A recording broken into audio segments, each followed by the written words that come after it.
Hello students, welcome back to the next video of Vedanta Commerce. आज के इस class में हम लोग बात करने वाले हैं 11th क्लास के अकाउंटेंसी में एक छोटा सा प्यारा सा chapter that is trial balance. Trial balance की बात करें तो इसका ये जो चैप्टर है, हर बच्चे नालायक से नालायक, कितना भी क्यों ना नालायक हो, कितना भी निकम्मा क्यों ना हो, ये चैप्टर में उसको कभी दिक्कत नहीं होता। मतलब पढ़ाओ चाहे नहीं पढ़ाओ कोई प्रॉब्लम नहीं है, आप आराम से इस चैप्टर को कंप्लीट कर सकते हैं।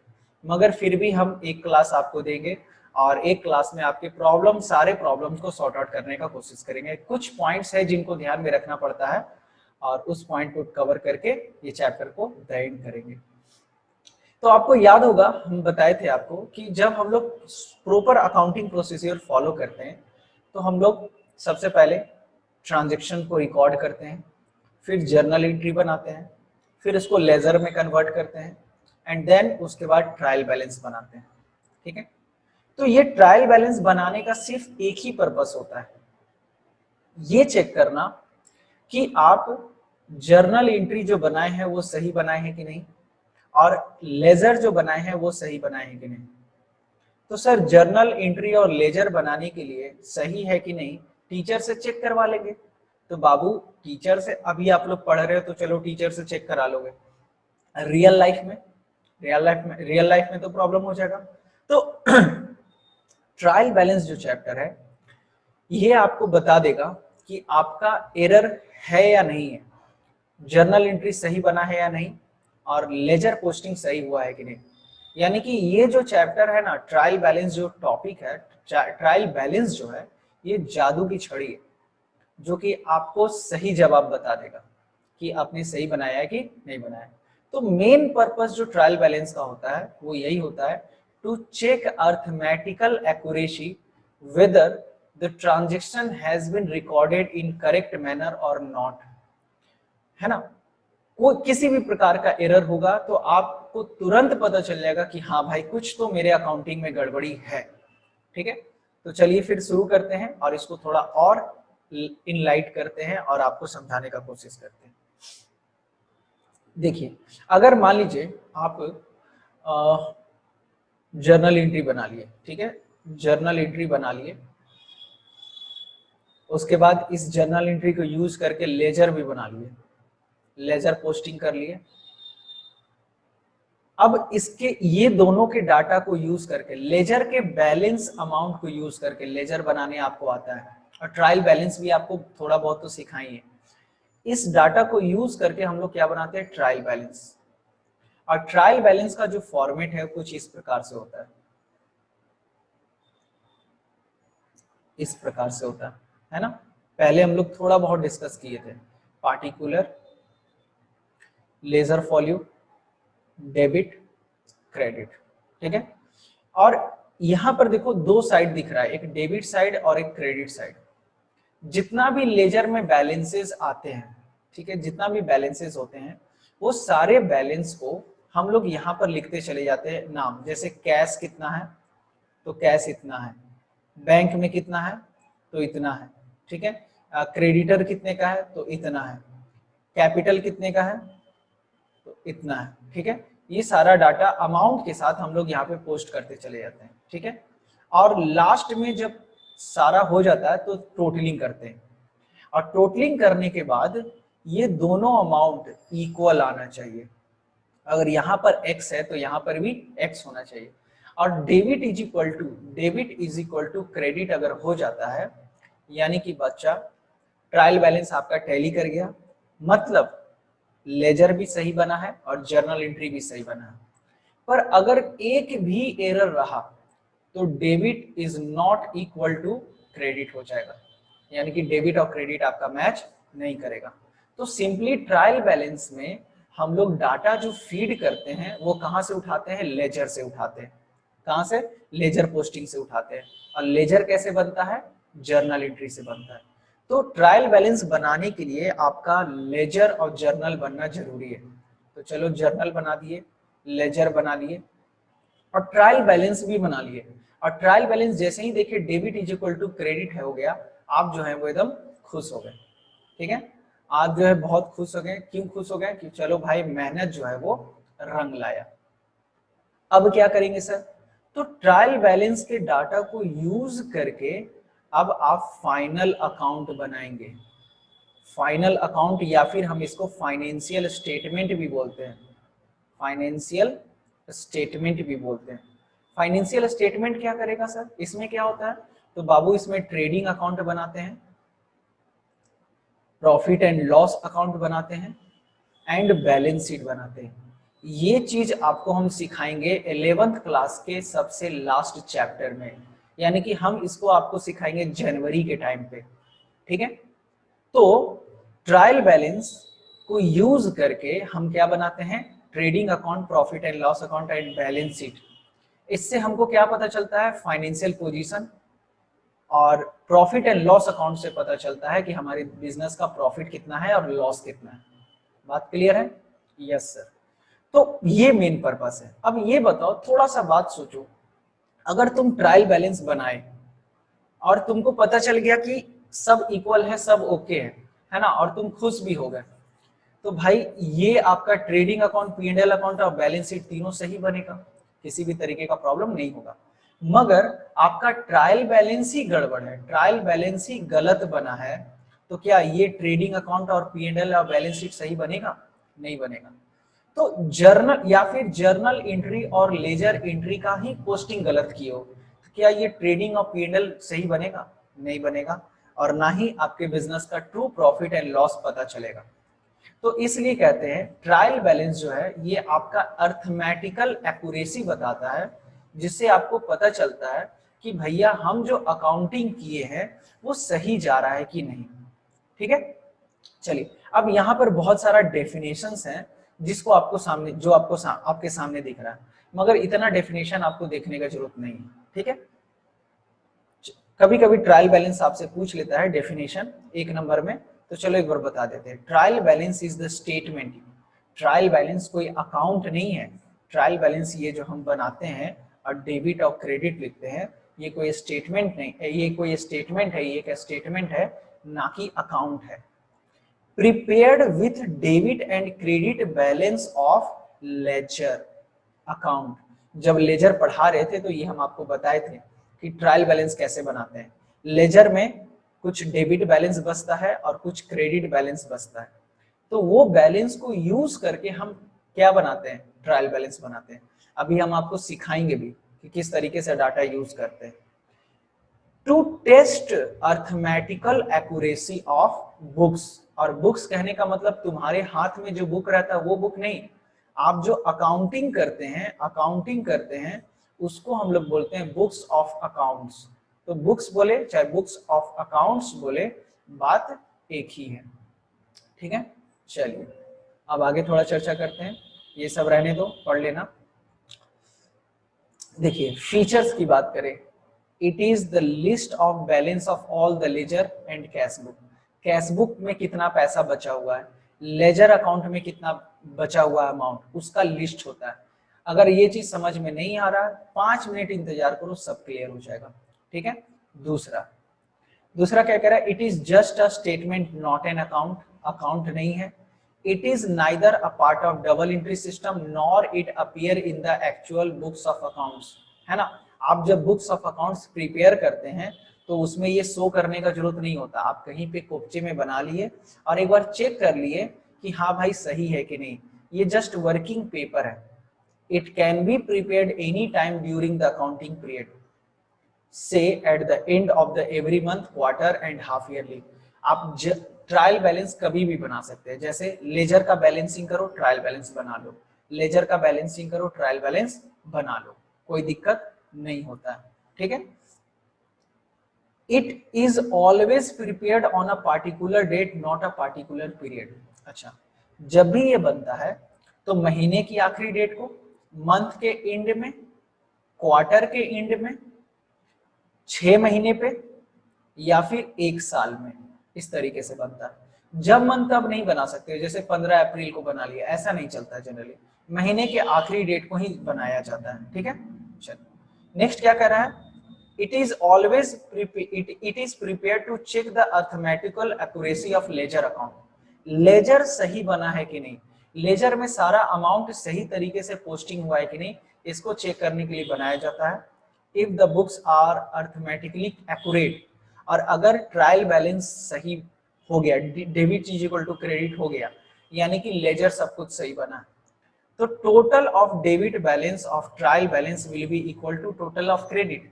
ठीक है, ये क्या कह रहा है 7 नंबर, कि अगर सब कुछ सही रहा तो डेबिट का total is equal to credit का टोटल हो जाएगा, जो कि हम आपको बताए हैं। एंड लास्ट पॉइंट क्या कह रहा है, a tallied trial balance. Sir tallied मतलब होता है debit is equal to credit, तो ये टैली कर गया ना, इक्वल हो गया। Tally trial balance is not a conclusive proof of accuracy of books of accounts, since certain type of error remain when the trial balance tally। मगर last में एक पॉइंट तुमको दे दिया जो तुम्हारा चिंता बढ़ा दिया।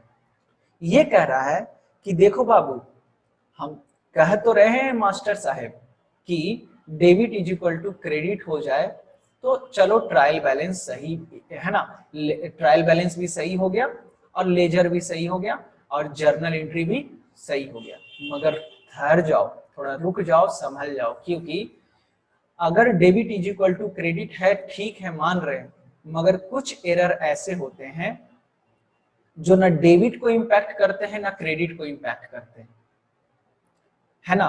कुछ एरर ऐसे होते हैं जिसका इफेक्ट ट्रायल बैलेंस में जाता ही नहीं है। तो कभी कभी ऐसा होता है कि आप गलती किए हैं फिर भी आपका ट्रायल बैलेंस मैच कर जाएगा, ट्रायल बैलेंस जो है वो मैच कर जाएगा, ये भी हम सीखेंगे। ठीक है, चलो वैसे गलती कौन कौन से होते हैं उसको भी सीखेंगे। यानी कि सर ये कौन सा ऐसा गलती है जो एकदम धूम वाला चोर की तरह है, जो चोरी भी करता है, गायब भी हो जाता है, पता भी नहीं चलता है, और धूम धूम करके निकल गया। बात समझ में आया? चलो, तो आई होप कि आपको पूरा क्लियर होगा यहां तक। नेक्स्ट है आपका नीड फंक्शन या फिर ऑब्जेक्टिव ऑफ ट्रायल बैलेंस क्या है। ऑब्जेक्टिव क्या है, to ascertain the arithmetical accuracy of ledger, ledger के अर्थमेटिकल एक्यूरेसी को इवेलुएट करना, मतलब लेजर सही बना है कि नहीं, ये इसका मेन मकसद होता है ट्रायल बैलेंस का।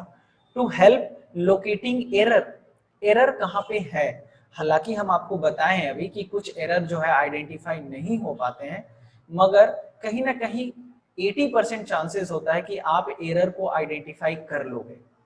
To obtain the summary of ledger, ledger का समरी, लेजर का बैलेंस ऑब्टेन करना, ये पॉइंट अभी हम थोड़ी देर में और अच्छे से क्लियर कर देंगे। And to help in preparation of final account, आपको हम बताए थे ना ट्रायल बैलेंस के मदद से ही हम क्या बनाते हैं, फाइनल अकाउंट, या फिर हम इसको बोल सकते हैं फाइनेंशियल स्टेटमेंट। क्या बोल सकते हैं, फाइनेंशियल स्टेटमेंट। कहीं पे फाइनेंशियल स्टेटमेंट बोलता है, कहीं पे फाइनल अकाउंट, और इसमें क्या आता है, ट्रेडिंग, P&L और बैलेंस शीट। ठीक है, चलो आगे बढ़ते हैं और देखते हैं और क्या है आपके लिए। देखो ये सब जो एक्सप्लेन किया है आप इसको एक बार पढ़ लीजिएगा। एंड नेक्स्ट टॉपिक है आपका प्रिपरेशन ऑफ ट्रायल बैलेंस। अब यहाँ पर तुम देखो इलिस्ट्रेशन 1 आपका क्या कह रहा है, कैसे ट्रायल बैलेंस बनाते हैं।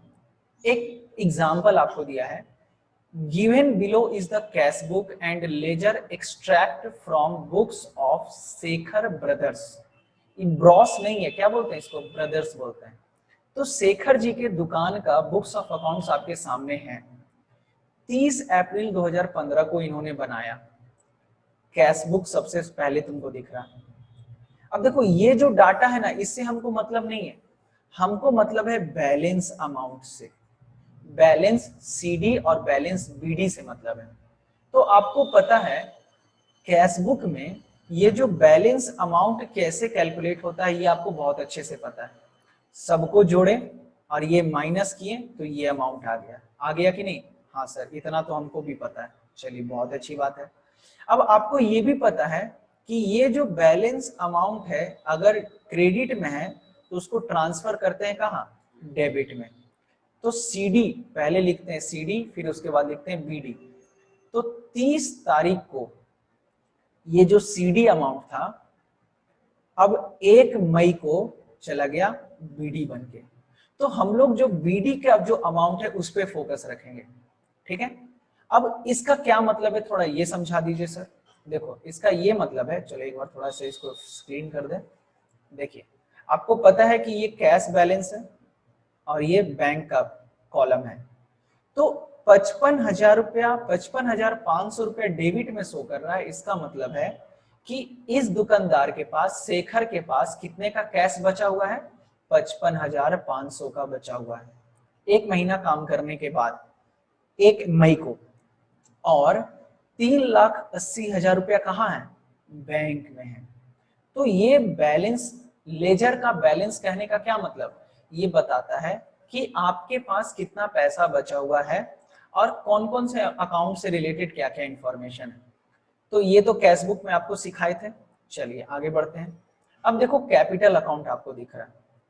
कैपिटल अकाउंट में आपका बैलेंस दिख रहा है बीडी, कितना, 2 लाख रुपया।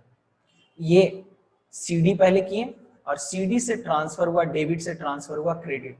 तो आपको बीडी वाला पोर्शन पे फोकस करना है, किस पे, बीडी वाले पोर्शन पे।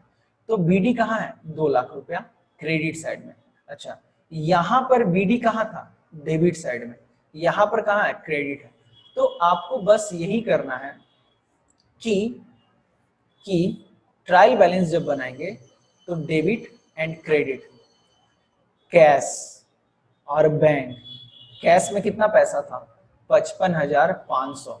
सर डेबिट में क्यों लिखे, क्योंकि बीडी वाला बैलेंस कहाँ था, डेबिट साइड में था, है ना। और 2,30,000 रुपया, 3,80,000 रुपया बैंक में पैसा था।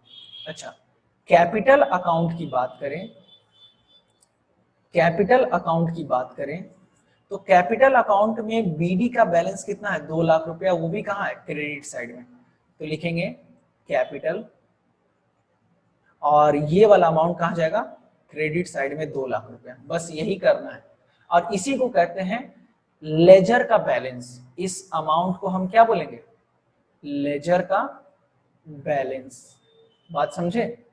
चलिए आई होप कि आपको बहुत अच्छे से समझ में आया होगा, ठीक है। चलिए अच्छा सर ये क्रेडिट का मतलब क्या है, डेबिट का मतलब क्या है। देखो डेबिट में अगर है तो इसका ये मतलब है कि ये बिजनेस का प्रॉपर्टी है। बिजनेस का क्या है, प्रॉपर्टी है, यानी कि बिजनेस के लिए एसेट्स है। और अगर क्रेडिट में है, क्रेडिट में है, इसका मतलब बिजनेस के लिए क्या है, लायबिलिटी। तो हम लोग बेसिकली एसेट्स एंड लायबिलिटी का वैल्यूएशन कर रहे हैं और कुछ नहीं, ठीक है। चलो नेक्स्ट देखो परचेस। अब परचेज में हम आपको बताए थे, परचेज जो है वो नॉमिनल अकाउंट है और नॉमिनल अकाउंट का बैलेंसिंग नहीं होता है। नॉमिनल अकाउंट का बैलेंसिंग नहीं होता है। और बैलेंसिंग अगर करते भी हो तो कैसे होगा, देखो 30 तारीख को लिखेंगे बाई बैलेंस सीडी, कितना, 4,20,000 प्लस 4,70,000 प्लस 20, 4,90,000 रुपया। और ये टोटलिंग कर लोगे यहाँ पे और फिर उसके बाद ये सीडी से चला जाएगा बीडी में, कितना, 1 मई टू बैलेंस बीडी। और यहां पर अमाउंट फिर से लिख देंगे 4,90,000 रुपए, है कि नहीं, यही करते थे ना। तो यहां पर अब तुम बैलेंसिंग करो चाहे नहीं करो बात एक ही है, क्योंकि घूम फिर के अमाउंट आ जा रहा है वहीं पे। तो तुम क्या करो, टोटल यहाँ पे 4,90,000 आ रहा है, 4,90,000 लिख दिए। और ये कहाँ पे अमाउंट आ रहा है, डेबिट साइड में आ रहा है, यानी कि ट्रायल बैलेंस में ये अमाउंट कहाँ चला जाएगा, डेबिट साइड में चला जाएगा, ठीक है। ट्रायल बैलेंस में कहाँ चल जाएगा, डेबिट साइड। देखिए हम आपको दिखाते हैं, देखो ये ट्रायल बैलेंस बनाया, कैश 55,000, बैंक 3,80,000 डेबिट में, कैपिटल चूंकि क्रेडिट में था इसलिए क्रेडिट में लिखा है, परचेज डेबिट में था 4,90,000 डेबिट में लिखे। बस यही करना है और कुछ नहीं करना आपको, ठीक है। चलिए एक दो क्वेश्चन और बताएंगे, आपको एकदम क्लियर हो जाएगा। अब मान लीजिए सेल अकाउंट, तो सेल भी नॉमिनल अकाउंट ही है, क्या है ये, नॉमिनल अकाउंट है, ठीक है। तो चलो सेल कितने का किए हैं, कैश में किए हैं 24,000 और 8,30,000, टोटल कितना हो जाएगा। इसका भी बैलेंसिंग नॉमिनल अकाउंट है तो बैलेंसिंग करने का जरूरत नहीं है। तो 8,54,000 रुपया, 8,54,000 रुपीज। तो अब क्या करें, इसको भी कहाँ लिखेंगे, क्रेडिट साइड में लिखेंगे, क्योंकि ये अमाउंट कहाँ है, क्रेडिट साइड में। ठीक है, तो सेल्स 8,54,000। ठीक है, नेक्स्ट दिनेश, दिनेश जी के बारे में बोल रहा है। ठीक है, अब देखते हैं दिनेश जी का क्या है। तो देखो दिनेश जी एक बंदा है जो परचेस करते हैं कुछ कुछ। परचेस कितने का किए हैं, 4,70,000 का। ठीक है, 8 तारीख को, कब किए हैं, 8 तारीख को। दिनेश का अकाउंट है, यहाँ पर दिनेश लिखे, यानी कि क्या है, ये दिनेश का अकाउंट है। परचेस किए 4,70,000 का, परचेस रिटर्न कितने का हुआ है, 2 लाख रुपए का, 2,000 रुपए का। कुछ डिफेक्टिव होगा, वापस कर दिए। उन्होंने 23 तारीख को पेमेंट किया, कितने का पेमेंट किया, 4,10,000 रुपए का पेमेंट किया। तो 4,70,000 का उधार कर देते, 2,000 का वापस कर दिए, 4,10,000 रुपया दे दिए, तो बैलेंस कितना बचा, बैलेंस बचा 58,000। और ये जो बैलेंस करते हैं यहाँ पे 23 तारीख नहीं होगा, यहाँ पे होगा 30 तारीख। ये मिसप्रिंट है, यहाँ पे ये नहीं होगा, ये क्या होगा, यहाँ पे 30 तारीख हो जाएगा। तो बैलेंस सीडी आपका 58,000। इसका क्या मतलब है कि दिनेश जी से हम लोगों को पैसा लेना है, सॉरी पैसा देना है दिनेश जी को। कितना देना है दिनेश जी को, हमें पैसा देना है 58,000। और ये जो सीडी वाला अमाउंट है ये बीडी में अगले महीने ट्रांसफर हो गया 58,000। अब जैसे ही ये बीडी का अमाउंट क्रेडिट में दिख रहा है, इसका ये मतलब है कि हमारे लिए लाइबिलिटी है, दिनेश जी जो है हमारे लिए लाइबिलिटी है, और हमें पैसा पे करना है। कितना पे करना है, दिनेश जी को 58,000 रुपीज पे करना है। ठीक है, चलिए आई होप कि आपको ये क्लियर हो। नेक्स्ट है गोपाल के बारे में। तो इसी तरीके से सबका आपको बैलेंस देखना है। बैलेंस कहाँ दे रहा है, डेबिट साइड में, बीडी कहाँ है, डेबिट साइड में। तो ट्रायल बैलेंस में तुम देखोगे गोपाल का अमाउंट कहाँ रहेगा, डेबिट साइड में रहेगा, क्रेडिट साइड में नहीं रहेगा। ठीक है, क्लियर है, चलिए आगे बढ़ते हैं। तो इसी तरीके से आपका जो है ट्रायल बैलेंस यूज करके बनता है लेजर। लेजर के बैलेंस को यूज करके हम लोग क्या बनाते हैं, ट्रायल बैलेंस। चलो 2-3 पॉइंट और देख लेते हैं। जैसे नितिन, इसका बैलेंस कहाँ दे रहा है, डेबिट साइड में दे रहा है 50,000 रुपया। तो नितिन का बैलेंस तुमको कहाँ दिखेगा, डेबिट साइड में। Nitin debit side. अच्छा, इससे क्या समझते हो, अब ये तो पोस्टिंग कर लोगे आराम से। चलो एक आध दो और बता देते हैं। जैसे परचेज रिटर्न दिख रहा है तुमको, कहाँ दिख रहा है, क्रेडिट साइड में। तो परचेज रिटर्न 2,000 रुपया क्रेडिट में लिख देना डायरेक्ट, परचेज रिटर्न 2,000 रुपया क्रेडिट साइड में। ठीक है, इसमें तो कोई प्रॉब्लम नहीं है। अच्छा, अब इसे आप समझ क्या रहे हैं, इसे आउटपुट क्या है ये समझो थोड़ा। अब जैसे नरेश जी का, शेखर जी का ये जो दिख रहा है तुमको ट्रायल बैलेंस, इसको देख के तुम पता कर लोगे कि शेखर जी को 30 अप्रैल का अकाउंटिंग करने के बाद, 30 अप्रैल का अकाउंटिंग करने के बाद कैश में कितना पैसा बचा, 55,000। बैंक में कितना बचा, 3,80,000। कैपिटल कितना लगाए हैं, 2 लाख रुपया। परचेज इन्होंने कितने का किया, पूरे महीने में 4,90,000 का। इन्होंने कितने का बेचा, 8,54,000 का। दिनेश जी का क्रेडिट में दिख रहा है, यानी कि ये क्या है, लाइबिलिटी। मतलब दिनेश जी को कितना देना है, 58,000। ठीक है, गोपाल जी का डेबिट में है, मतलब गोपाल जी से पैसा लेना है। नितिन से पैसा लेना है। फर्नीचर कितने का है, 25,000 का। तो चूंकि पैसा लेना है इसलिए एसेट्स में। रेंट एक्सपेंस है, डेबिट में 40,000। ड्राइंग कैपिटल से माइनस होता है इसलिए डेबिट में। सैलरी एक्सपेंस है डेबिट में, और परचेज रिटर्न क्रेडिट में। तो यहां पर बेसिकली आप आउटपुट निकाल ले रहे हो आराम से। रेंट और सैलरी क्या होता है, एक्सपेंस, इसलिए डेबिट में चला गया। तो बेसिकली कहीं ना कहीं ट्रायल बैलेंस का एक आउटपुट भी है जो कि आपको समझ में आ गया। अब देखिए एग्जाम में आपको इस तरीके से नहीं देगा, इस तरीके से इतना लंबा क्वेश्चन नहीं देगा। Furniture account, cash account, bank account, Gopal account, Nitin account, ऐसे नहीं देता। कैसे देगा, एकदम सिंपल तरीके से आपको डायरेक्ट बैलेंस दे देगा। देखो, prepare trial balance from the following balance of Saha Keshav Chand Gopal, ये क्या है भाई, साहा केशव चंद गोपाल चंद, ये दुकानदार हैं, और 31 मार्च का बैलेंस आपको दिख रहा है। 31 मार्च 2018 को ये लोग जब अकाउंटिंग कंप्लीट किया तो इन लोगों के पास कुछ इस प्रकार से पैसा था। ओपनिंग स्टॉक 20,000 रुपए का, परचेज 85,000 का, परचेज रिटर्न 5,000 का, सेल 1,60,000 का किए हैं, सेल्स रिटर्न 62,000 का किए, तो है ना 6200 का किए। तो आपको पता है कि ट्रायल बैलेंस जो है इसमें सिर्फ दो साइड होता है, एक डेबिट साइड होता है और एक क्रेडिट साइड होता है। तो या तो अमाउंट डेबिट में जाएगा या तो अमाउंट क्रेडिट में जाएगा। सर किसका अमाउंट डेबिट में जाएगा और किसका अमाउंट क्रेडिट में जाएगा?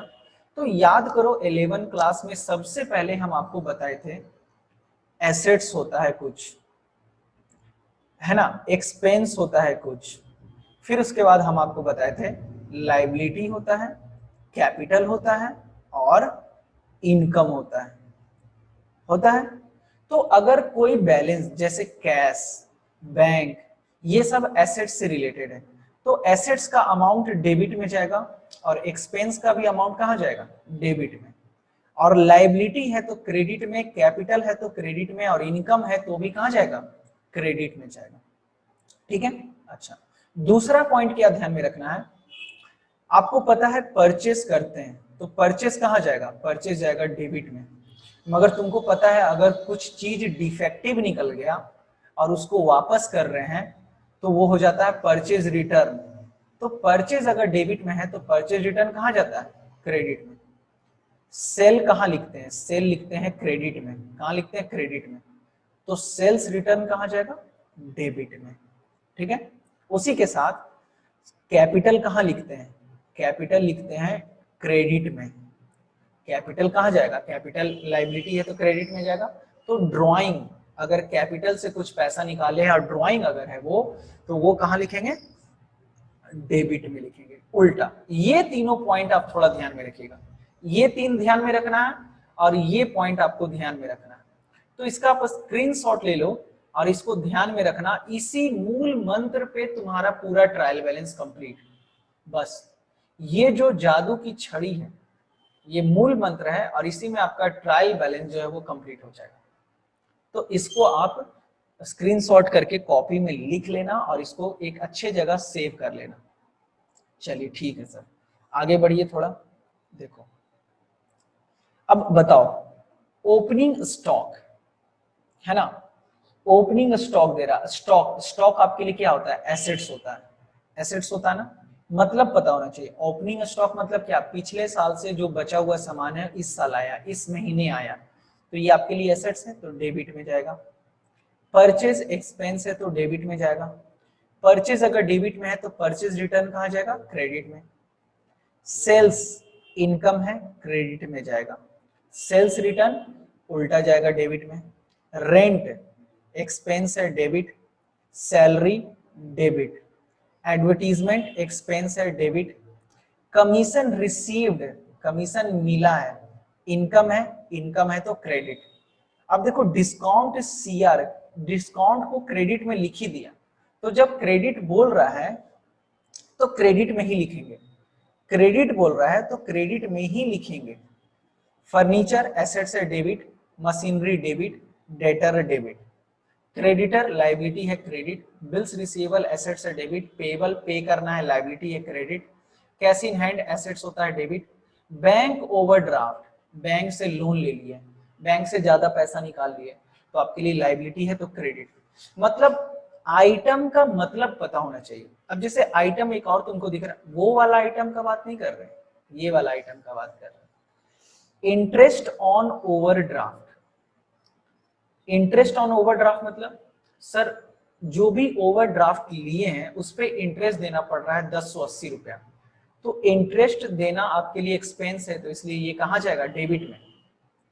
अब बहुत सारा बच्चा क्या करता है पता है, देखता है कि भाई ये बैंक ओवरड्राफ्ट हमेशा क्रेडिट जाता है, तो यहाँ पर भी तो ओवरड्राफ्ट ही दिख रहा है ना, तो बच्चा चिपका देता है तुरंत क्रेडिट में, मगर नहीं बाबू, ये कहाँ जाएगा, डेबिट में जाएगा। क्यों?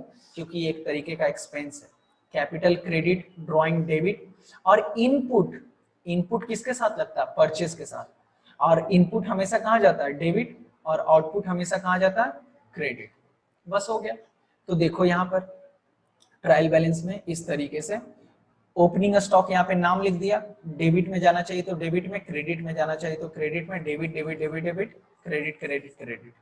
ठीक है, इस तरीके से सारा अमाउंट का सारा नाम लिख के और सारा अमाउंट यहाँ लिख दोगे, और अगर सब कुछ तुम्हारा सही रहा तो ये तुम्हारा जो हुआ टैली कर जाएगा, debit is equal to credit हो जाएगा। बात समझे? इसी के साथ आज के अध्याय में बस इतना ही। Thank you so much.